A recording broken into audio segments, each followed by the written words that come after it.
All right, so today is Thursday, which means I usually do my AFC South predictions. Obviously, for those of you who watch my picks for the whole NFL, you kind of know how this goes.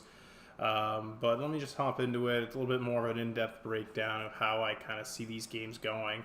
I'm going to start with, to me, which is probably the most straightforward. It's got the Cowboys Jacksonville at Dallas.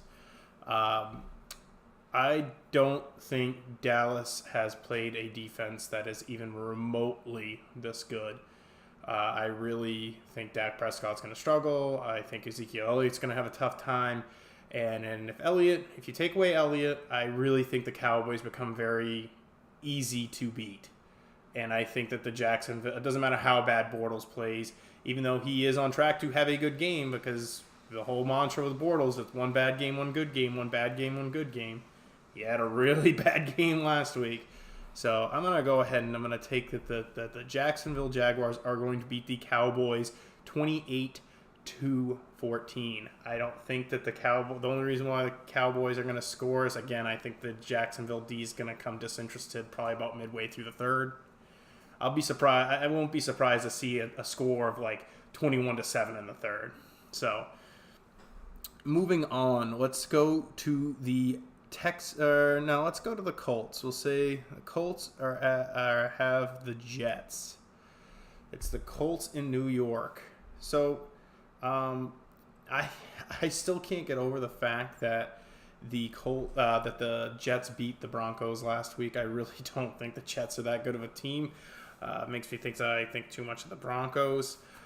I think that the Colts are going to kind of get some things together. I do think T.Y. Hilton's going to play this game, so it's going to be huge for the Colts. I really think that their offense is going to explode. I don't think the Jets' defense is that good.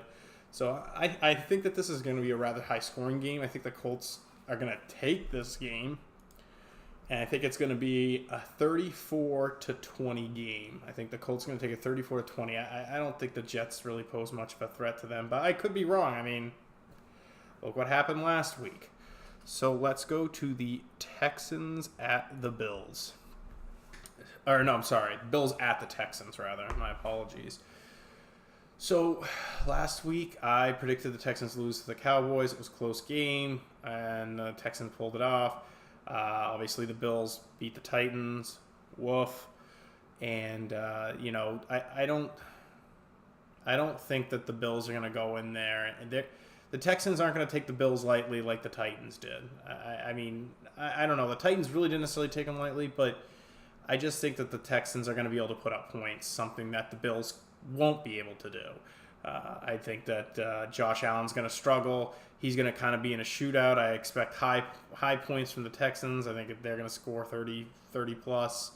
And I think that Josh Allen's going to have a tough time putting up any points. The way the Bills can stay in this game, if they're able to get to Deshaun Watson, which they have proven to be able to get a little bit of pressure on the quarterback, they might stand a chance. Deshaun Watson this year has not been very good against the pressure. He's been hit more than any other quarterback by far. I think it's it's like 60 hits. It's close to 60 or it's around 60 quarterback hits. And, he's not going to make it through the year if he keeps getting hit like this. Granted, some of it's because he scrambles, holds onto the ball too long, tries to do too much, puts himself at risk. But I really think that the Texans are going to take this. I want to say it's going to be about a 31-17 game. The Texans with the win. There it is. Texans are going to get the win. So then we have the game against Titans and Ravens in Nashville. The Titans really have a lot to prove to me and really everyone else. It's very hard to win in this league if you can't consistently score a touchdown a week. It's been 5 weeks, and 2 of those weeks there has been no offensive touchdown scored by the Titans. In the other weeks, there's only been 4, I'm pretty sure. Let's think about this. No, it was more than 4 because of the Miami game. But it's just not looking good. They really got to come out and show me something. I really want to see this offense, but the Ravens' defense is good. They're one of the better defenses in the league. Not to saying the Titans can't win. The Titans have this innate ability to play to their opponent. They play a good opponent, they play good. They play a bad opponent, they play bad. They're really having trouble with their fourth receiver slot. I know you shouldn't be relying on your fourth receiver slot, but when you need him to make a catch and you make a drop, it's not good. I still think that they might have their head in the clouds a little much. I still seem to be worried about what people are saying. On Twitter, Tajay Sharp saying, don't judge a man until you do what he does for a living. Well, guess what? Nick Williams doesn't do this for a living anymore. He just got caught. So he doesn't do it for a living anymore either. He's going to watch the games on his couch on Sunday just like I do. So, anyway, I really think that the Titans are going to make this one close. I just don't see them winning. I think that the Baltimore offense is a little better, and I think their defense is on par for what the Titans have. Maybe the Titans can force a few turnovers. You know, as long as they got the offense has to take care of the ball, and they have to get in the end zone. They cannot keep kicking field goals. Ryan Suckup cannot be our best offensive player. We're not going to go anywhere if that's the case. So I have the Titans falling to the Ravens 27-23. I do think the Titans will be in position to win this game late. I won't be surprised if they win. I think they have the capability to win. I think every game, this is obviously looking at this is the worst possible scenario for the Titans, what I've picked. Everyone to win except them. So I don't really know, like, with the standing of the AFC South, I mean, with the Texans winning last week, they're still in the striking distance. I mean, Jacksonville, if you get some, with the Hyde and Jekyll situation with Bortles, they might get some bad luck, and they could fall. Titans, they've been proven to be offensively inconsistent.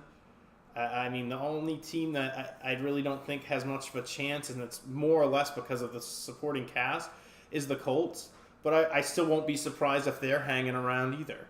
So, that's my breakdown for the week. Drop me a like, follow, subscribe. Tell me if you disagree, agree. I'll do my best to try to keep up with the comments, if any. But like I said, guys, thanks for watching, and we'll see how true I am on Sunday. I think last week for the AFC South, I was 2-2. I don't even know what I was for the other thing. Like I said, after the Titans lost, I was so done with football. I couldn't watch football anymore. But just drop me a like, sub, follow, do what you got to do, and tighten up, guys.